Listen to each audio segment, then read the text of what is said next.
The sky over Titan Station was blacker than sin. Even the stars looked like they were holding their breath. Captain Warren stood by the comms panel, blood on his collar, dust in his lungs. Half the bridge crew was dead. The other half, well, they weren't far behind. They'd come without warning. Xylery, not a message, not a broadcast, not even a scan, just a hyperspace breach that tore open the fabric of Saturn's orbit like paper. And then the fire began. One blast hit the primary generator, another punch through the habitation ring. No war declaration, no political leverage, just slaughter, like they were cleaning up an infestation. But humanity wasn't some soft-bellied colony species. We bled, we adapted, we bit back. And now Warren had one job left before this floating coffin went dark: send the final message. His hand trembled as he typed, not from fear, from fury. He remembered his daughter's last message from Earth, her laughing, holding up a birthday drawing she made for him. It was still playing on the auxiliary screen, glitching with static and smoke. He keyed in the priority command: no encryption. He wanted them to hear it clear, loud. A lieutenant staggered toward him, half her face burned, whispering, "Sir, the core is overheating. 15 minutes tops." "Good," he said, cracking his knuckles. "We only need 10. He stared into the broadcast camera, eyes like sharpened ice. His voice was low, measured, final. "This is Captain Travis Warren, Titan Defense Fleet. You declared war on Earth without cause. You murdered civilians, children. You thought we'd beg." He leaned closer. "You thought wrong. You declared war. Now we'll show you why. That was a mistake." He hit say, then he pulled the hard line. Chip from the core, a direct upload to command back home. Earth would get it. They'd see the wreckage and they'd answer, and when they did, the Zeri wouldn't be ready. 3 days later, on Earth's surface, that message blared across every military outpost, every orbital station, every classified black site. It didn't matter where they were. They all stopped what they were doing. Pilots grounded, engineers froze mid-circuit, Marines, hardened killers with kill counts in the hundreds, stared in silence. Some cried quietly, others just clenched fists so hard their knuckles bled. Then came the response. Not a diplomatic message, not a counter threat, just 3 words: Operation Hellwick. Approved, and humanity got to work. The man leading the counteroffensive was Commander Thorne, a quiet brute from the deep mines of Europa, one of those guys who only spoke when it mattered, and when he did, people listened. He watched Warren's last message on loop, and each time his jaw locked harder. "Tell R and Amp D I want Chimera units unshackled," he growled. "No restrictions." "But sir, they're not." "Do it across the solar system, hidden labs unsealed there, darkest projects, things humanity had sworn they'd never use, not unless they had no choice. Now they had a reason." Thorne walked through Hangar 9, where the first batch of Revenant exos soldiers were being pulled from cryo, genetically fused with neural AI, half machine, half forgotten human. These weren't soldiers, they were payback in armor. He looked into the eyes of the first one that opened. "Sir," it said, voice rasping like gravel, "we're ready to burn the stars." Thorne nodded. "Good, because it's time we reminded the galaxy what we are." Meanwhile, far beyond Pluto, the Xylery mothership intercepted Warren's message. Their warlord watched it. He laughed. "Emotion," he said to his generals, "always their weakness. But he didn't understand. For humans, emotion wasn't weakness, it was fuel. And now it was war. The Zelari didn't understand what they'd done, not yet. To them, humanity was just another noisy species crawling over a blue rock. Barely worth conquering, soft, divided, emotional, weak. They saw our chaos and mistook it for confusion, our debates and flaws as signs of collapse, but they didn't see what humanity became when it was cornered, when it was angry, when it remembered how to kill. The final message from Titan was still fresh, still echoing in the bones of Earth's military command when the first counteroffensive plans began. Not speeches, not negotiation. Just names, targets, launch codes. Commander Thorne stood over the operations table in Black Site Alpha, 2 kilometers below Iceland's southern glacier wall. A low rumble vibrated the reinforced steel beneath his boots. The awakening of machines long thought too dangerous to activate. He tapped the digital interface, and dozens of crimson points lit up the holographic star map. Each one a known Zelari outpost, mother ship or supply lane. Hundreds more would be mapped soon, but they'd start with one. Strike first, Varn's relay station, deep space communications node, lightly guarded, crucial to Zari long range navigation. Wipe it and they'd be flying blind in their own territory. Thorne turned to the squad standing in full gear behind him. Black armor, no insignia, no names, just numbers burned into their chest plates. The Revenant unit, man-made monsters, biologically enhanced, cybernetically bound to AI neural cores. Each one had died in war once, declared KIA, then harvested, rebuilt, reprogrammed. They didn't feel fear anymore, just mission clarity, just vengeance. Load up, Thorne growled. Leave nothing breathing. The Revenant dropship call sign Hellwake 1 tore through silent space like a bullet. Inside, the atmosphere was tense, almost quiet.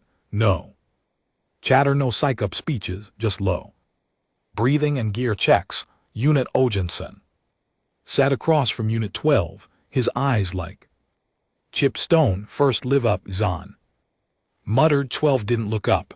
Doesn't matter, they hit first, that's all that matters. 09 nodded. There wasn't much left of the man he used to be, just fragments of memories, disconnected images. But he remembered fire, he remembered pain, he remembered his sons screamed during the last Zelari raid on Europa City, and now he remembered why he fought. The breach was silent. No cinematic explosion, no alarms, just surgical entry, nano cutters slicing through hull seams like butter, a hiss of pressure, then boots on alloy. Zelari never even knew what hit them. Revenants moved like shadows, each one synced to battlefield data in real time. Their HUDs painted every enemy with crimson outlines. Salari soldiers 8 FT. Tall exoskeletal armor, four-limbed, were taken down in seconds. Unit 7 lobbed a compressed grav core into a communications room. The chamber folded inward, crushing 5 Zeri under the weight of their own tech. Screams. Silence. Unit 11 stabbed a quantum blade through a command drone's thorax, twisting it until the body collapsed like wet paper. Within 17 minutes, the entire station was cleared. No survivors, no messages out. Hellwake 1 exfiltrated before the core charges went off. From a distance, the Varnk's relay looked like a sun-going nova. One bright, angry flash that lit up the edge of the galaxy. The first blow had landed. Meanwhile, back on Earth, Thorne stood Before the Global War Council, around table of general scientists and tactical AI analysts, the room was dark. The only light came from the flickering feed of the burning relay. Confirmation, a voice said over the comlink. Varnix is gone. No pings, no transmissions. Murmurs rippled through the room. Good, Thorne said, his voice cold. Let's make it clear to the Zeri, every star they took from us will return in ashes. In a remote corner of deep space on board the Zeri command vessel Nex Karun, Warlord Eshro watched the destruction. Feed with narrowed eyes, he did not laugh this time. They wiped the relay, hissed his second in command completely. It wasn't orbital fire, it was infiltration. Surgical. Eshrek's mandibles clicked, his spines bristling. We underestimated them. They're not like the others we've conquered, the officer added. They fight like they were made for war. They were forged in it, Eshrok muttered almost to himself. And they remember every flame. He turned to his command crew. Increase all planetary garrisons, mobilize our second fleet, and locate Earth's primary military base. They'll defend it, let them try. Back at Black Site Alpha, Thorne watched the footage from the body cams of the revenants. It wasn't just warfare, it was precision vengeance. He wasn't a man prone to emotion, but he clenched his fists until the leather of his gloves creaked. The Zalari thought they had dominance because of ships, numbers, and cold ruthlessness. What they didn't understand was that humanity thrives in the dirt. We come from fire and claw. Every war in our history made us meaner, smarter, more dangerous. They had machines, we had rage. Thorne opened a secure channel. Initiate Phase 2. Phase 2 was brutal, not flashy, not loud.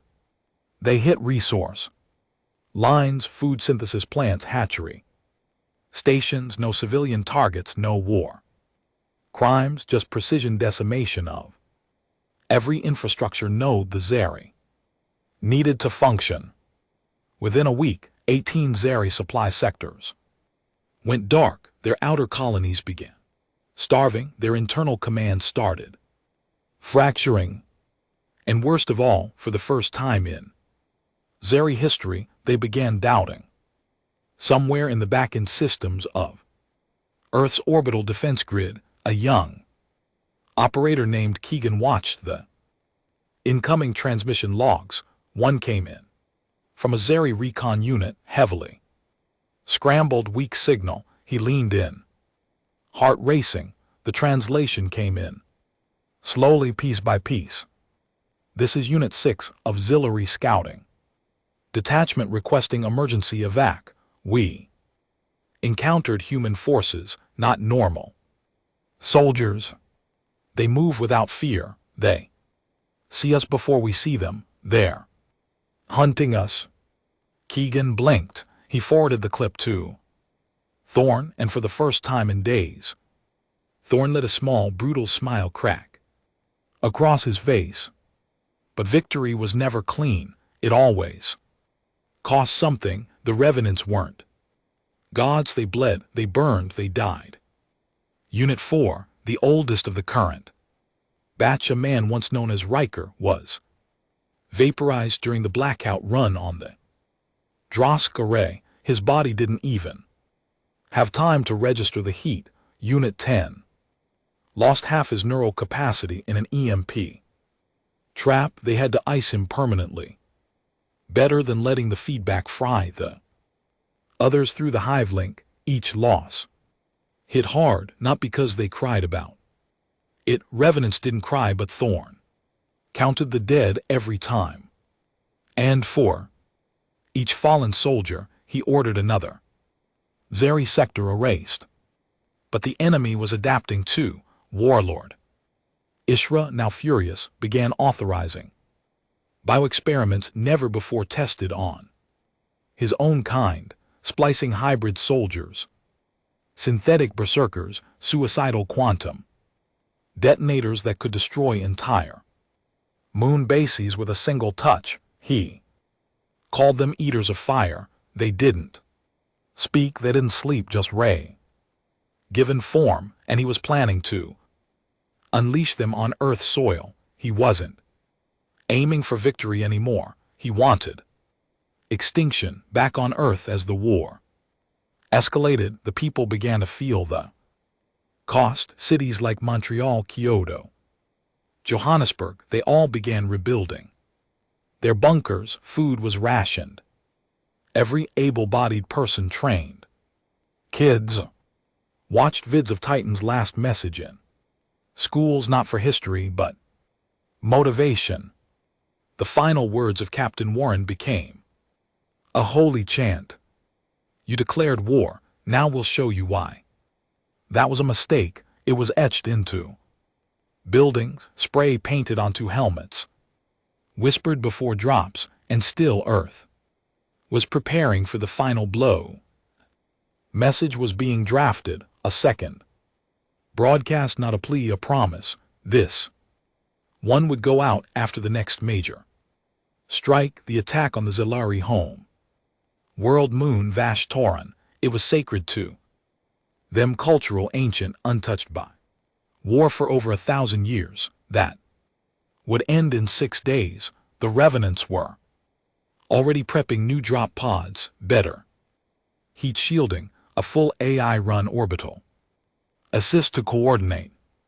And at the heart of it all was Commander Thorne, silent, steely-eyed and waiting. He stared out the window of Black Site Alpha, watching the stars. Somewhere out there, someone had decided humanity was a mistake worth erasing. They were about to learn that mistakes come with consequences. The stars above Vash-Toran shimmered with an unnatural glow. The moon itself spun like a slow, cursed jewel, ancient, untouched, revered by the Zilari as a cradle of life, a birthplace of their civilization. For over 1,000 years, not a single weapon had been fired on its surface. Not even the Zeri dared to stain it with war. But humans, we didn't care about their temples. We didn't care what they held sacred. They burned ours first. In the black void just outside sensor range, Helwick Fleet 3 floated in silence. No lights, no comms. Even the ion trails were minimized. It was a full strike group, 2 carriers, 4 cruisers, a stealth destroyer, and 32 drop pods, each packed with something that would make the Zeri weep. Revenants. Commander Thorne stood on the command deck of the lead carrier, HWS Iron Rain. His eyes locked on the moon's surface. Via high orbit scan. Surface defenses, he asked. The fleet AI replied, smooth and cold, minimal. Ceremonial guards only. Vash-Toran is not expected to be attacked. They'll learn. Thorne muttered. Behind him, Captain Rainier, one of the last non-enhanced human officers cleared for Black Ops. Command shifted uncomfortably.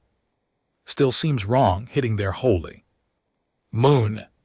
Thorne didn't look at him. They didn't hesitate to glass Titan. Don't confuse mercy with morality.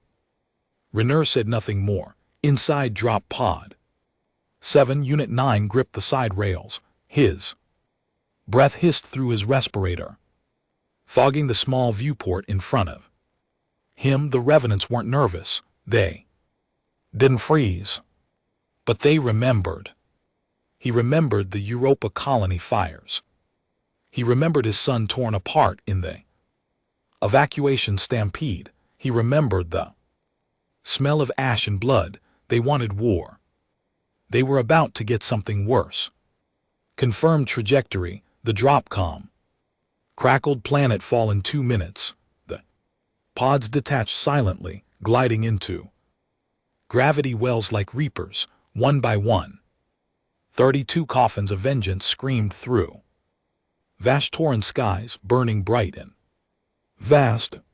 The sacred moon had no defense against what came next. The pods hit the surface with bone, shattering force plowing into ancient stone plazas, shrines and ceremony. Towers, statues of Zalari gods cracked and tumbled, their faces shattered.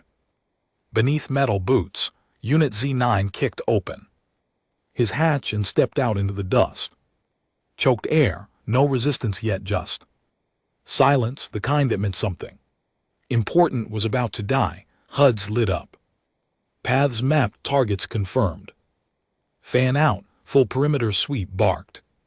Unit 3, within minutes the revenants stormed through Vashtorun's temples like wolves through a graveyard. The first Zalari guards didn't even get a shot off. They weren't soldiers. They were relics, priests, guardians of history, and history burns just as easy as flesh. One revenant, Unit 12, paused near a monument. It was carved from obsidian, taller than a 10-story building, covered in alien scripture. At the base, a Zeri child clutched the feet of a dying elder, a sculpture meant to represent the sacrifice of generations.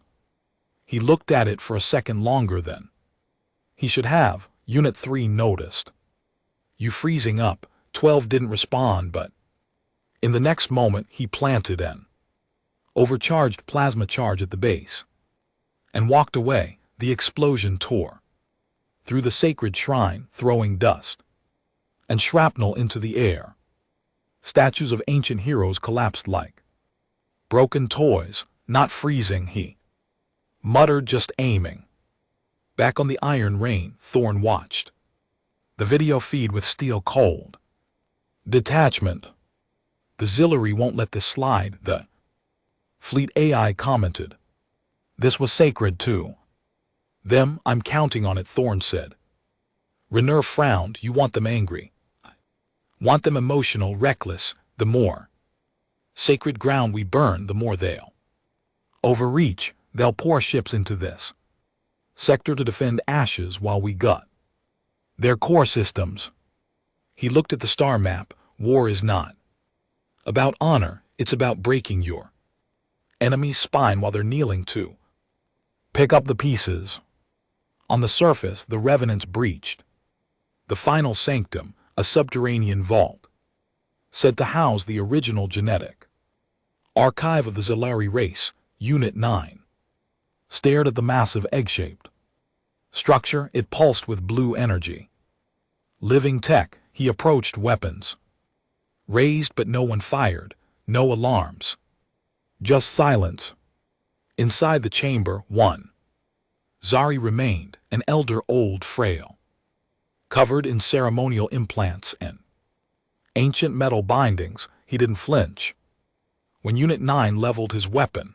Instead, he spoke in broken Terran standard. You don't belong here. This place was never meant for violence. 9 didn't move. You glass titan. The Ellers's eyes dimmed. I did not. I begged them not to. I told them humanity was different, that you had fire. Yeah, you were right, 9 said, and then he pulled the trigger. 12 minutes later, the core of the sanctum detonated. Blue fire spilled out of the cracks in the moon's crust as the original Zari DNA archive turned to gas and static. From orbit, the sensors recorded seismic activity spiking across the entire southern hemisphere. And in the distance from the next Charon, Warlord watched it all. His mandibles trembled, not in fear, in rage. They desecrate our history, he snarled. They're animals. A junior officer stepped forward, voice shaking. They're not stopping. Reports are coming in. Half our mid-rim colonies are dark. They're disabling every relay, every supply line. Ashrok's claws clench so hard they cracked the control panel. Then we respond in kind. Send the Eaters of Fire, the officer. Palled, but they haven't been tested in planetary, I don't care. Ashret stood tall, eyes glowing with hatred. Will turn Earth into a cinder. We will drown their skies with ash, and when they weep for mercy, we will erase their name from the stars. On Earth, Commander Thorne received the warning from Deep Space Scouts. The Eaters of Fire were coming, only whispers had existed before now, rumors. But the scans confirmed it, massive bioorganic warships pulsing with unstable fusion signatures heading towards the Sol system at impossible speeds. They're going to try and finish us, the fleet AI said quietly. Thorne didn't flinch. They won't get the chance. He opened a secure line to all Black Ops facilities. Wake the Hound protocol. In a cryo vault buried deep beneath the Antarctic ice, something stirred.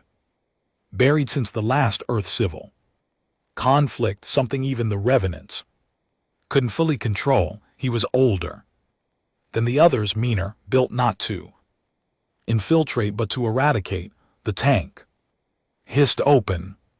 A man, or what was left of one, stepped forward, skin laced with titanium mesh, bones reinforced with carbon alloy. Neural AI burned directly into his cortex. No number, no name.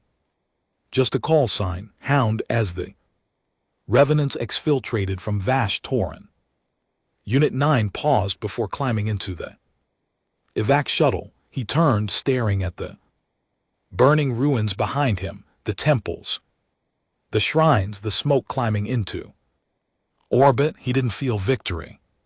He didn't feel pride. He just felt a quiet certainty. They had made their point. The Zillary started this war, thinking humans were just noisy parasites. Now they knew we're not parasites, we're predators, and when pushed far enough, we don't stop. We erase. The transport carrying Hound didn't have windows. No one on board needed to see space. They weren't tourists, they were predators, hunters. Commander Thorne stood in the reinforced observation chamber, separated from the asset by 3 in of layered impact glass, magnetic dampeners, and a containment field that hummed with warning level energy. Inside the sealed bay, Hound sat alone. No restraints, no chains, just stillness. He was fully conscious, stripped to the bare minimum. Combat harness, neural jack hardwired into his spine. Eyes like molten iron, cooled into something worse. Hound owned.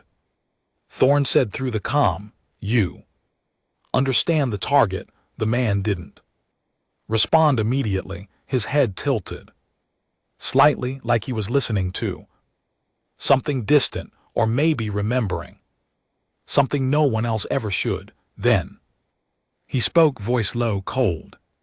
"You want them dead?" "No," Thorne replied. "I want them broken. I want the last of them to wish they'd never crawled out of their spawning chambers. I want their warlords sobbing in ash." Hound's lips curled into something that looked like a smile. "Then drop me first." The Eaters of Fire arrived on the edge of the solar system 30 hours later, 6 of them, each the size of a small moon. Their hulls weren't metal, they were grown, alive, bleeding atmosphere from the cracks in their armored skins. They pulsed with radioactive light, emitting constant screeches of organic radar so intense that unshielded human vessels were going blind before visual contact. Each carried thousands of biotroopers, fused, mutated, Zellari bred for one thing: destruction. And they were headed straight for Earth. The panic among the outer colonies hit first. Civilian transports begged for evacuation clearance. Stations near. Neptune and Uranus powered down, trying to hide in the cold, but Earth didn't hide. Earth was ready, the war room at Blacksade Alpha was running hot. Commanders barked orders across 6 continents. Orbital cannons were powered to max output, a dozen defense satellites repositioned over high-risk targets, but none of it centered the plan. Not really, because this battle wasn't about fleets, it was about Hound. Thorn stood at the center of it all, silent, hands folded behind his back. The screen in front of him showed the eaters of fire drifting through the Kuiper belt like tumors, unstoppable, beautiful in a terrifying apocalyptic way. Rainier approached him, holding a tablet. All units are green, revenants are locked in drop pods, rail guns primed. Are we seriously dropping him in alone? Thorn didn't look away from the screen. He's not alone, he said, they just haven't died yet. Above Pluto, the iron rain dropped out of stealth, its hangar bay doors opened, the pod carrying Hound launched with a thunderous hiss. No escort, no backup, just one man in a tungsten coffin, headed toward the lead eater of fire. Designate Sarif Gore as Hound's pod screamed through the void. The bio ship's outer shell reacted. Dozens of organic tentacle turrets erupted from its surface, screeching, pulsing with anti-atter blasts. They fired wildly. The pod Jaked dived, burned atmosphere. And then impact. Hound's pod didn't land. It burrowed right through the bioskin, right into the heart of the beast. Inside the eater it was chaos. The air wasn't breathable, it was thick with spores and plasma smoke. The walls were living tissue. The floor pulsed like a heartbeat. Hound stepped out, blade already extended, pulse rifle humming. Immediately, the first wave of Biot troopers surged toward him, mutated Zalari beasts with fused limbs, kitten armor, and screaming mouths in places no mouth should exist. Hound didn't hesitate. He moved like the laws of physics didn't apply. Fast, brutal, efficient, blade through the first, gunfire through the next 5. He grabbed the 7th by its throat and drove it into the wall until it became part of it. The corridors of Sarafor turned into a slaughterhouse. He didn't stop, didn't speak, didn't even seem alive, just motion and death. The eater tried to adapt, rooting walls to collapse on him, releasing neurotoxin clouds, swarming him with acidic blood. Hounds, but Hound's suit neutralized every attack before it landed. Worse, he learned. His neural AI mapped every structural weakness on the fly, marking vital organs, fuel sacs, nerve clusters. 10 minutes into the breach, he triggered the first rupture. A chain reaction of explosions rippled through the beast's spine. It screamed, an actual noise audible across space, and then it began to die from the inside out. On the bridge of Nexcaran, Warlord Ekra stared at the feed in disbelief. What is that? He hissed. The sensor tech scrambled to respond. It's just 1-1 life sign, but it's consuming internal sectors like a virus. We can't kill it. Eshruk smashed the console with a clawed fist. Then bring the rest forward, all of them. If Earth wants total war, we'll give it to them. 5 remaining eaters changed trajectory straight for Earth, but it was too late. One by one, the other revenant strike teams were already in motion. Unit 9 dropped into Eater 2, blowing its core and ejecting seconds before its hull imploded. Unit 12 led a 3-man infiltration through Eater 3, planting anti-grav Charges at the heart of its propulsion system. Units Hydro 4 and 11 didn't make it out. They never planned to. One of them stayed behind in Eater 4's reproductive chamber, rupturing its biofuel sacks with a thermal lance. He died laughing. Another wrapped himself in high-yield det cord and threw himself into the central brain of Eater 5. By the time the remaining ships reached Earth orbit, only one Eater was still functional. Eater 6, and it was limping, half of its organic systems offline, and it was bleeding real blood, a biological planet killer leaking red like any other animal from Earth's orbit. The entire world watched, billions of screens tuned in. The images were burned into history. 6 nightmares from another species, hell reduced to carcasses, and one twitching, dying beast scraping at the upper atmosphere like a moth in flame. It was trying to turn around to flee.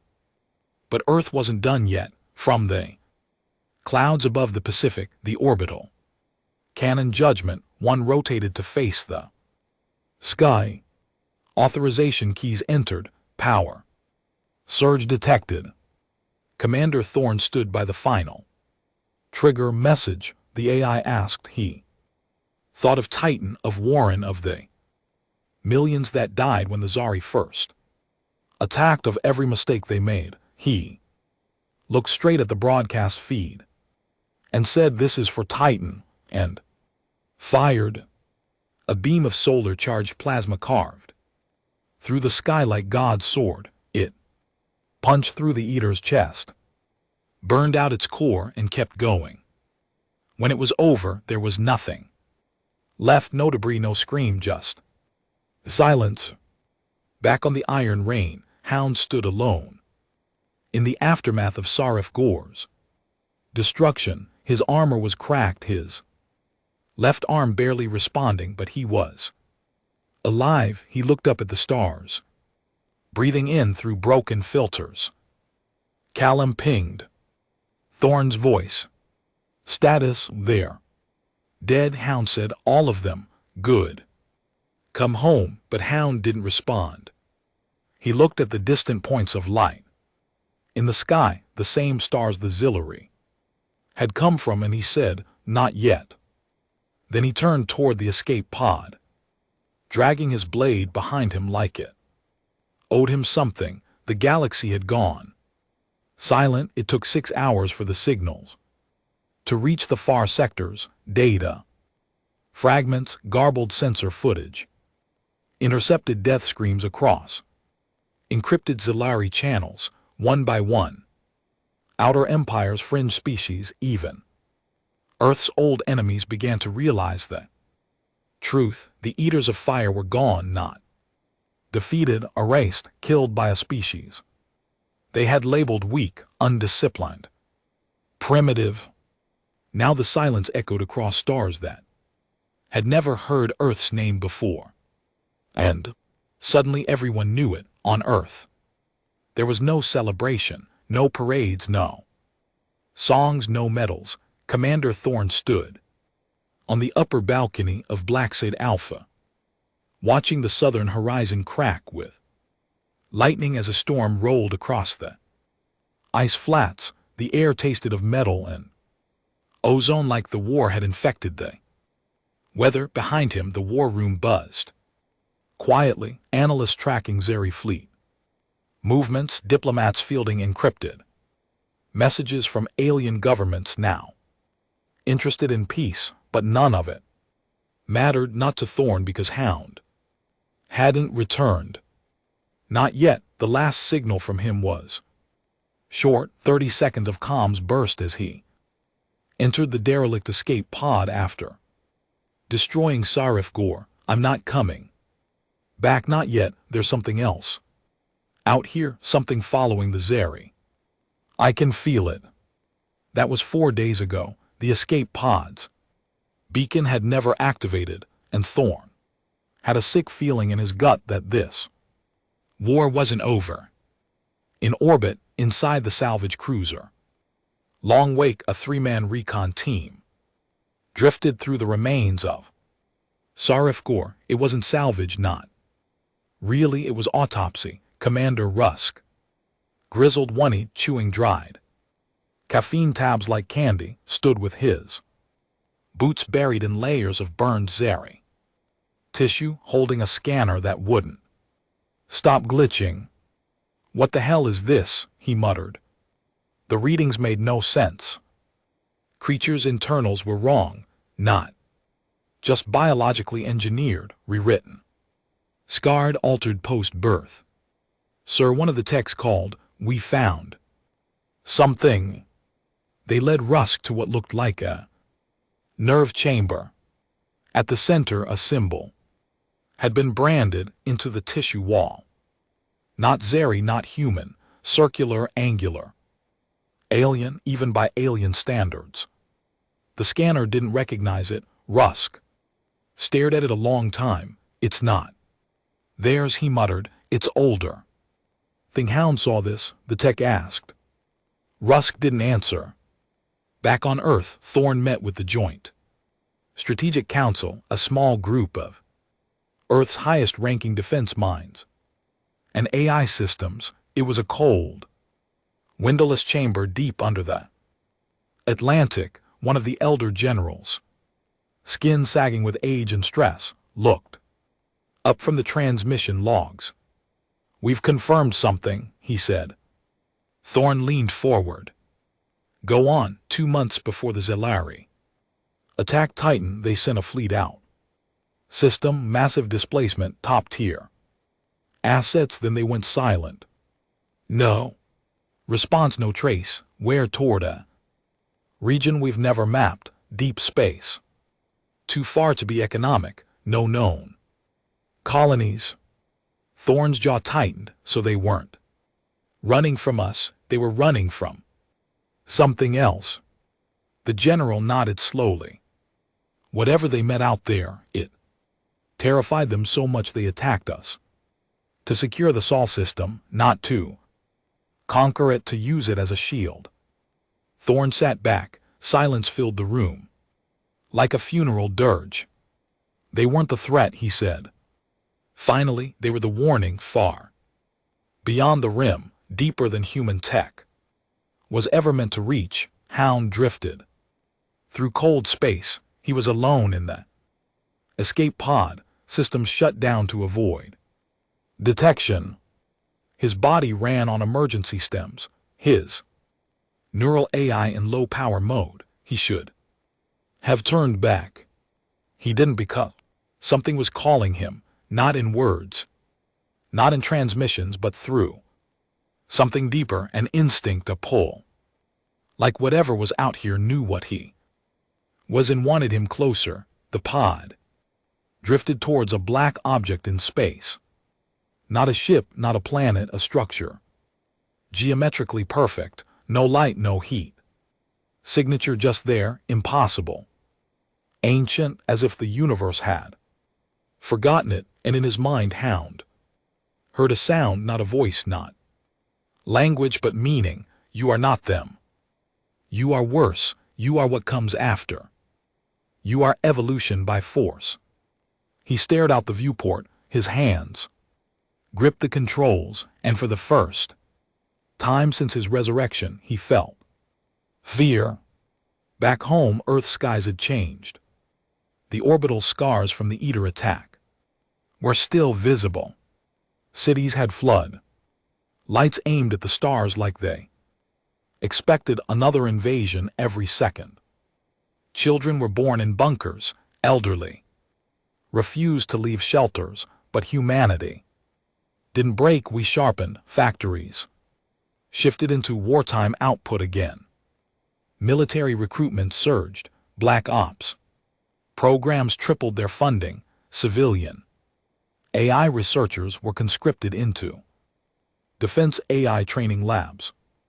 Earth was learning fast, because now the question wasn't did we survive, it was what's coming next. Commander Thorne sat alone in his quarters, watching the Original message from Captain Warren 1. More time you declared war, now we'll show you why that was a mistake. Those words had become scripture, but now they felt like a prelude, not an ending.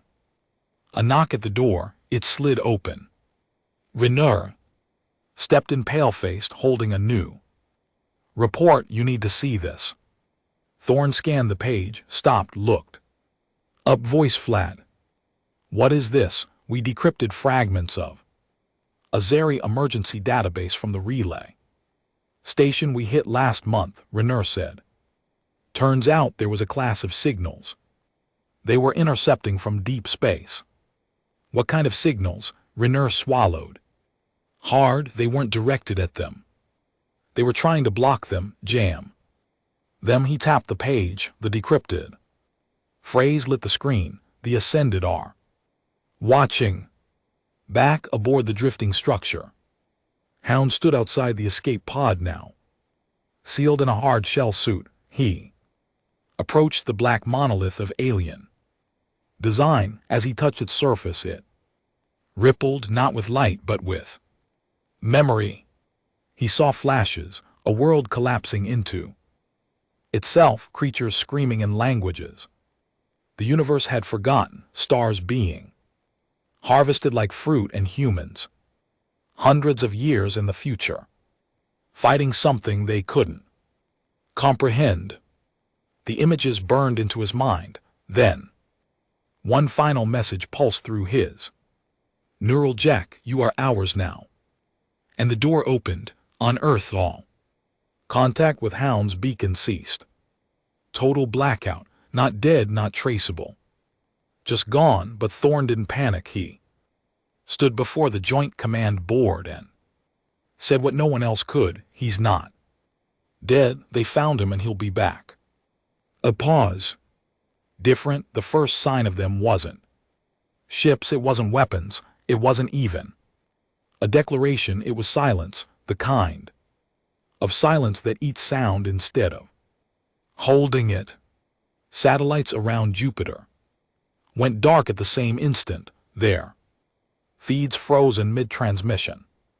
Mars' orbital defense picked up a ripple across spacem like gravity had stuttered. Deep space telescopes in the Kuiper belt returned with static instead of stars. And then came the dream reports. Men and women across Earth woke, screaming the same words. The Ascended are watching. Commander Thorne didn't sleep anymore. He stood in the war room of Black Site Alpha, jaw tight, eyes locked on the board filled with unanswered questions. The Xylari weren't finished, but they'd gone quiet, pulling back, licking wounds. That in itself was terrifying. A species that never retreated now avoided direct engagement because they knew they'd seen it before. Thorne leaned over the map. Hundreds of red marks glared back at him, each one a dead station, a lost colony, a silenced probe. Renaud entered quietly, 2 mugs of stim coffee in hand. He set one down. Thorne, you've been at this table for 20 hours. Thorne didn't look up. Hours don't matter anymore. You're burning yourself out. Thorne finally glanced at him, eyes like steel ground on stone. I'll burn when Earth's safe, not before. Renaud wanted to argue. Instead he swallowed and asked the question no one wanted answered. What happens if Hound doesn't come back? Thorne didn't hesitate. He will, but not as the man we dropped. Somewhere far beyond map space, Hound was walking. The black structure wasn't a ship, not exactly. It was a tomb, a prison, a cathedral. Inside, the walls pulsed with a rhythm. That wasn't a heartbeat. The floor was smooth, carved, geometric, too perfect, too intentional. And the voices, they weren't whispers in his head. They were commands. Step forward, abandon flesh. We have chosen you. Every instinct screamed to Resist, but the neural AI in his cortex. Shuttered, glitched, answered them. The Ascended weren't asking, they were. Rewiring him, thread by thread, back on. Earth reports piled in, a listening. Post on Europa detected a spike in radio. Bands older than human tech could. Register, it wasn't language, it was. Pattern, pure math repeating. Recursive, infinite, a military AI tried. To decode it, it burned itself out in 90 seconds, screaming binary until its processors fried. On Titan's remains, salvage crews stumbled upon something. Frozen in the wreckage, not Zeri. Not human, a shard. Black cold, a piece of something. Larger, one worker touched it, his veins turned black within minutes, his eyes went white before they could quarantine him. He whispered the same phrase Warren had once broadcast into the void. You declared war, now we'll show you why. That was a mistake. Then he died smiling.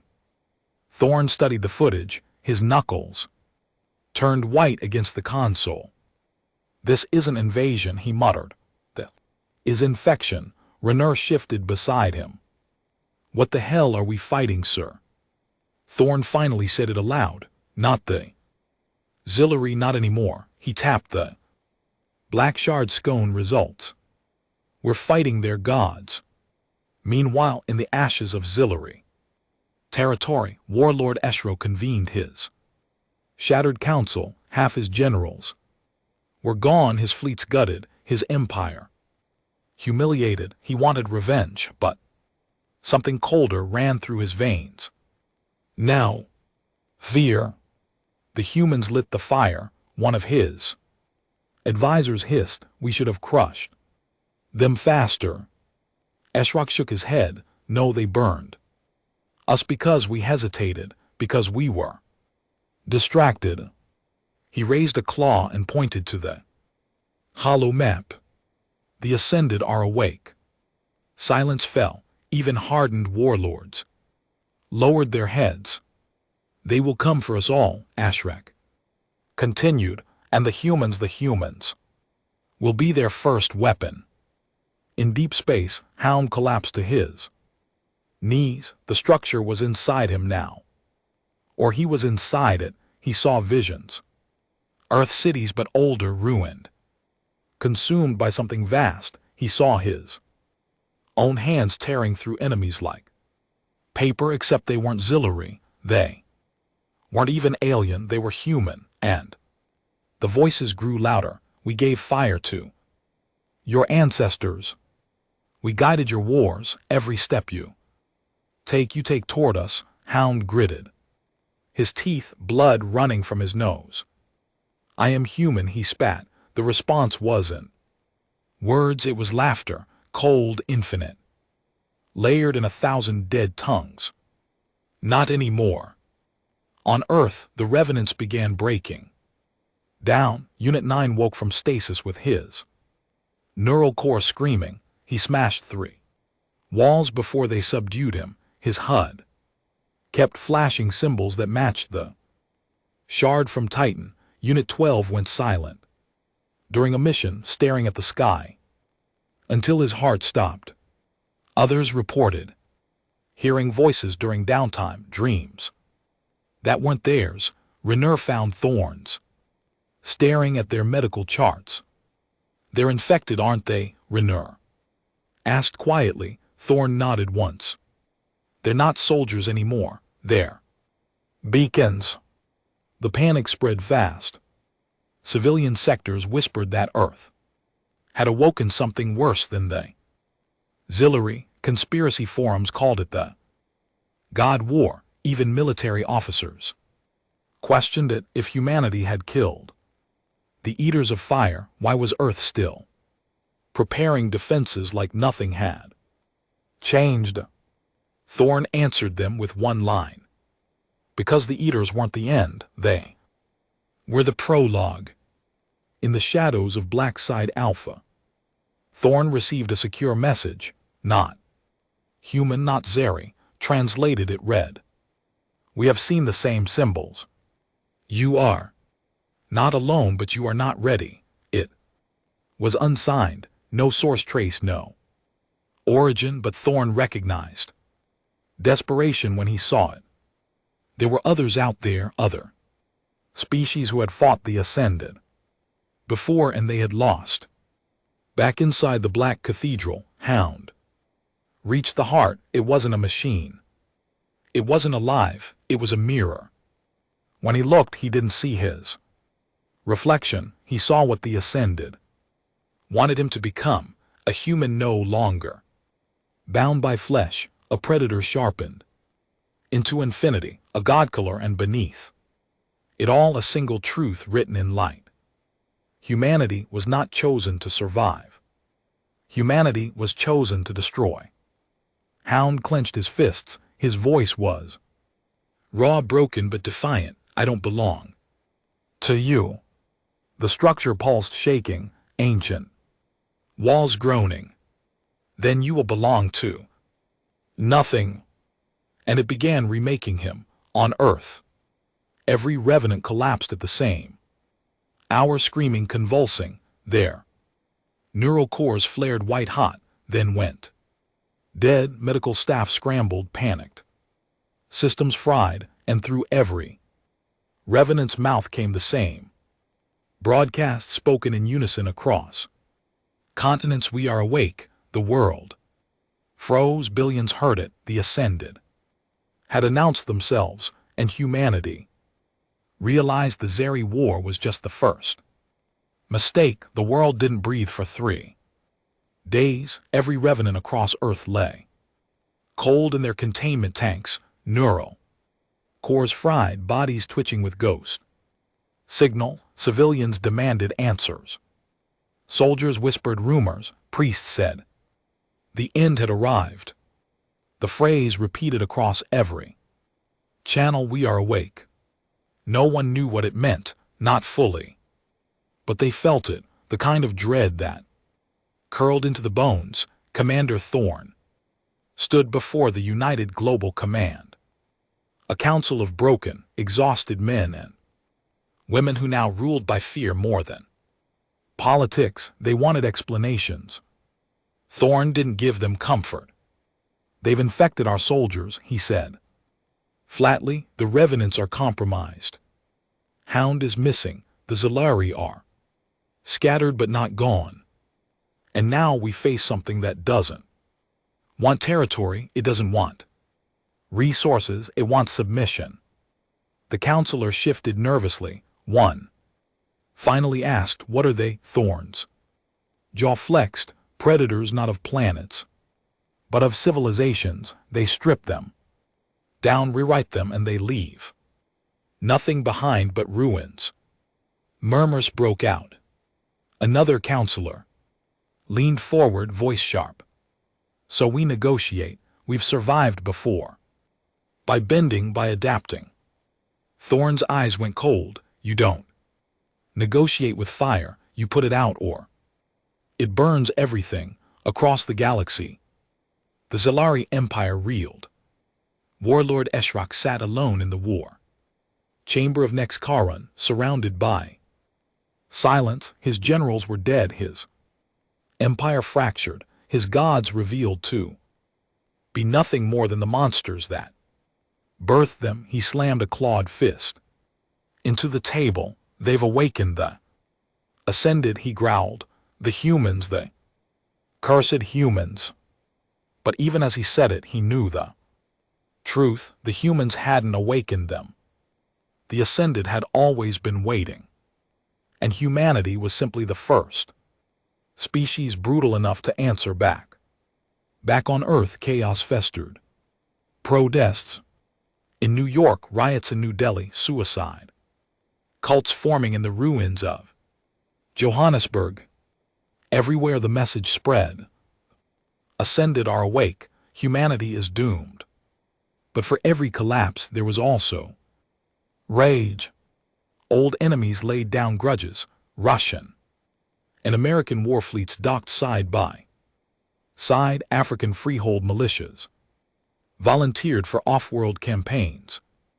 Even rogue states signed pacts all under one banner: human command, because despair and fear were luxuries, and Thorn knew there was only one path left: war. The revenants began to change. Medical teams tried to dissect their neural cores to figure out what the Ascended had left behind, but every attempt failed. Systems fried, surgeons suffered seizures, AI monitors broke.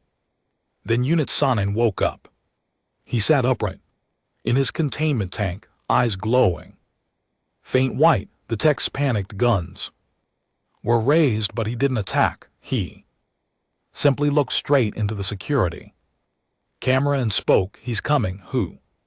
Thorn demanded, watching from the control deck. Unit 09 smiled. "Not human. Not alien. Something between." "Hound." Deep beyond the rim, Hound was walking again, but he wasn't alone. The black cathedral had remade him. His body was heavier, denser, skin laced with Ascended alloy, neural AI rewritten to something more, and around him walked shadows, not Zellari, not human, not even alive. Echoes of civilizations long dead burned into the Ascended's will, warriors of light and bone, their faces erased, their movements perfect. They didn't speak, they didn't need to. Hound felt them in his mind. Soldiers who had once resisted, who had once sworn to fight, and had been bent instead into eternal servitude. But he wasn't like them, not yet. He clenched his fists until his knuckles split, blood dripped black and red. Voices pressed harder. "You belong to us."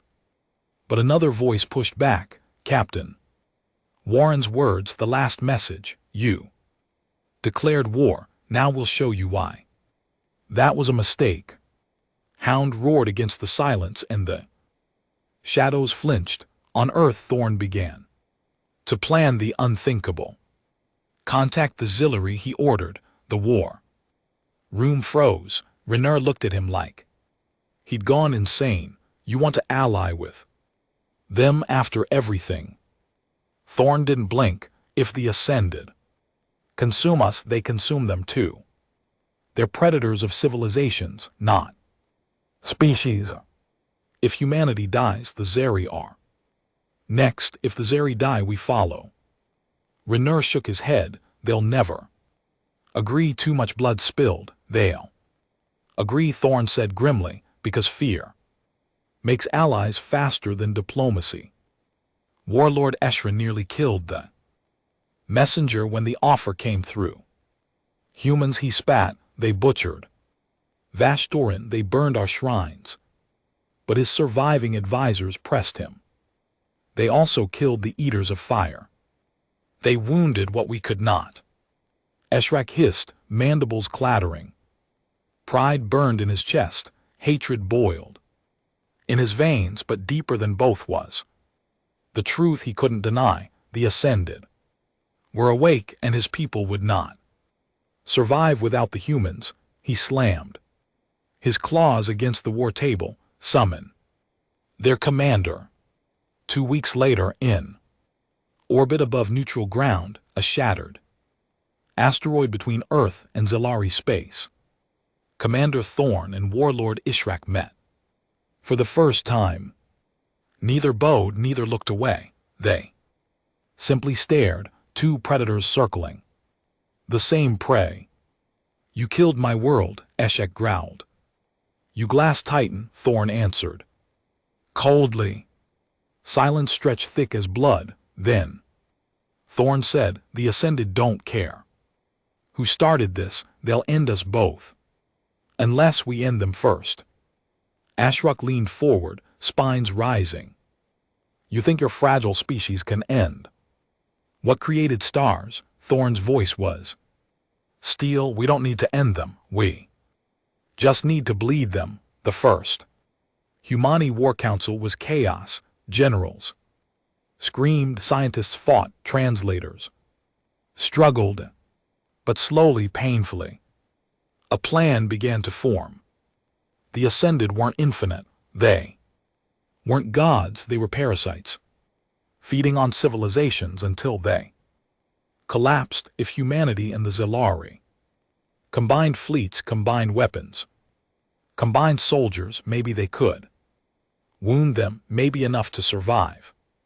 It wasn't victory they sought, it was survival, but survival has a cost, and Hound was already walking back toward them. Changed, altered, ascended, the first proof that humanity itself could be bent into a weapon, and when he returned, it wouldn't be as their soldier, it would be as their executioner. On the eve of the new war, Thorn stood alone on the balcony of Black Sate Alpha, staring at the storm-choked horizon. He thought of Warren, of Titan, of the billions who had died since. He thought of Hound, the weapon they unleashed, the man who might not be a man anymore. And he whispered into the night to no one but the storm.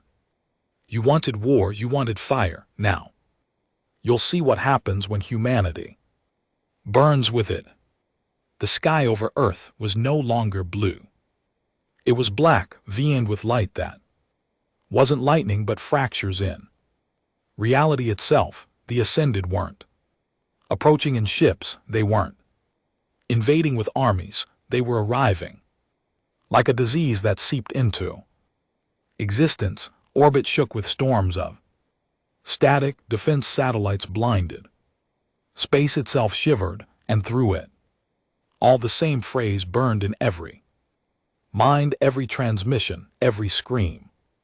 We are awake.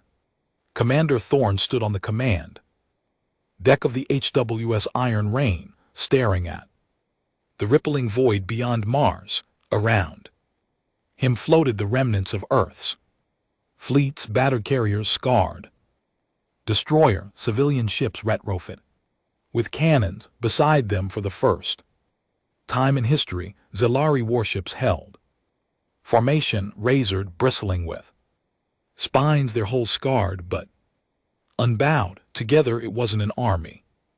Not really. It was a funeral procession, waiting for someone to name the corpse. Renner stood at his shoulder, voice raw. Sir, what if this is too big for us? Thorn didn't look at him. His voice was gravel. Then we die loud enough to remind the galaxy who the hell we were. The void cracked, not metaphorically. Literally, space tore open, bleeding white fire, and out of it stepped shapes. Not ships, not fleets, monuments that moved. Each ascended vessel was a city-sized structure, geometry bent into impossibility, towers folding in on themselves, surfaces shifting like liquid. They radiated heat without flame, gravity without mass. Looking at them too long made the eyes bleed. Whisper filled every channel, every brain submit. For a heartbeat, the fleet faltered. Even hardened Zillary crews hesitated, their spines rattling with primal terror. But then Thorn spoke into the comms, voice like a hammer. You declared war. Now we'll show you why. That was a mistake. Billions heard it. And Earth's fleet surged forward.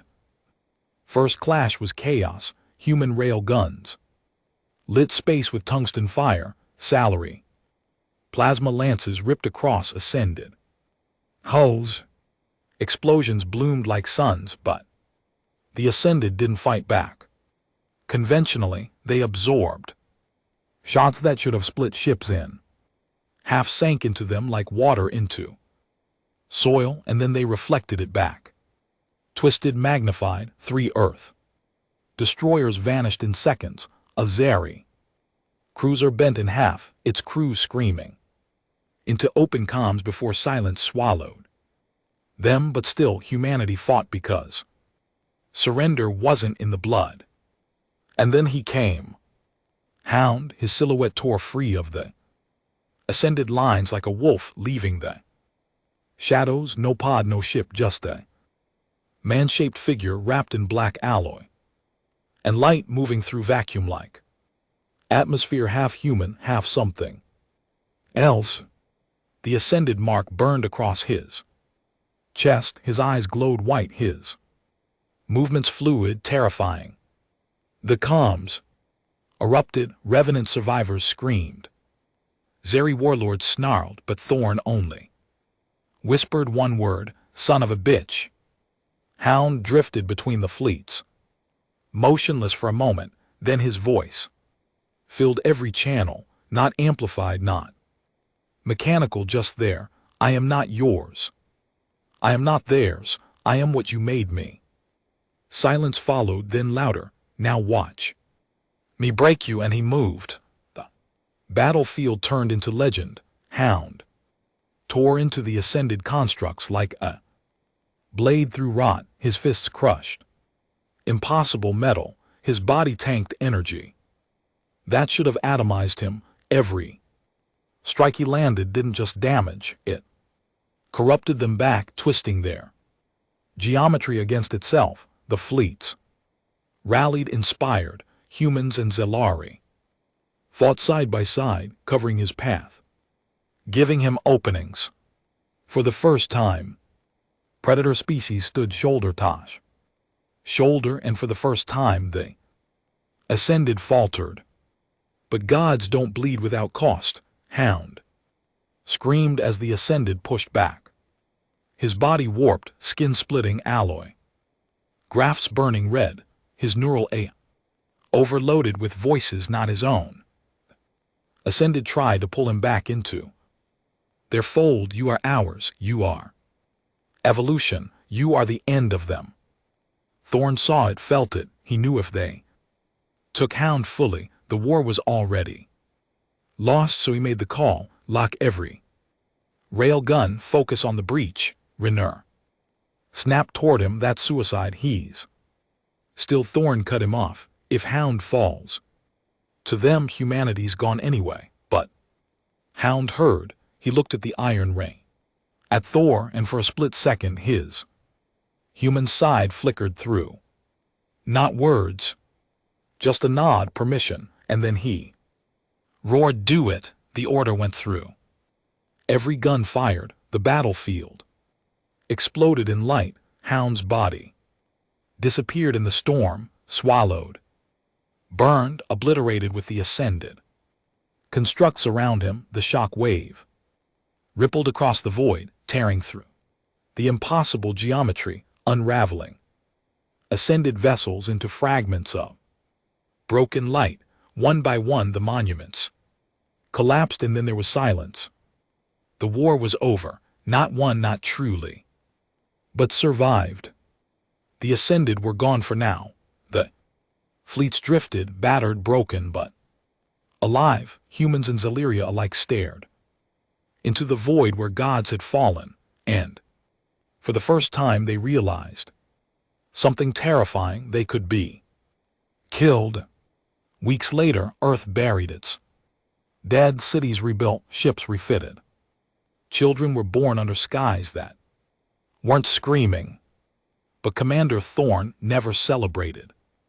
He stood at Titan's memorial wall, hand against the engraved names. Warren's name, billions more. Renner approached quietly. We made it. Thorn shook his head. No, we delayed it. Renner frowned. What about Hound? Thorn's jaw tightened. He's gone. But even as he said it, he wasn't sure.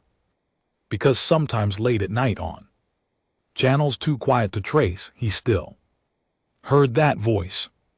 I am not yours. I am not theirs. I am what you made me. The galaxy whispered now of humans who fought gods and lived, of Zelari who bent the knee to stand with them, of a weapon born from vengeance that turned into salvation, and of a war that wasn't finished.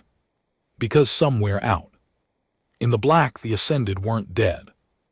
They were waiting, watching. And humanity was no longer prey. Humanity was the predator.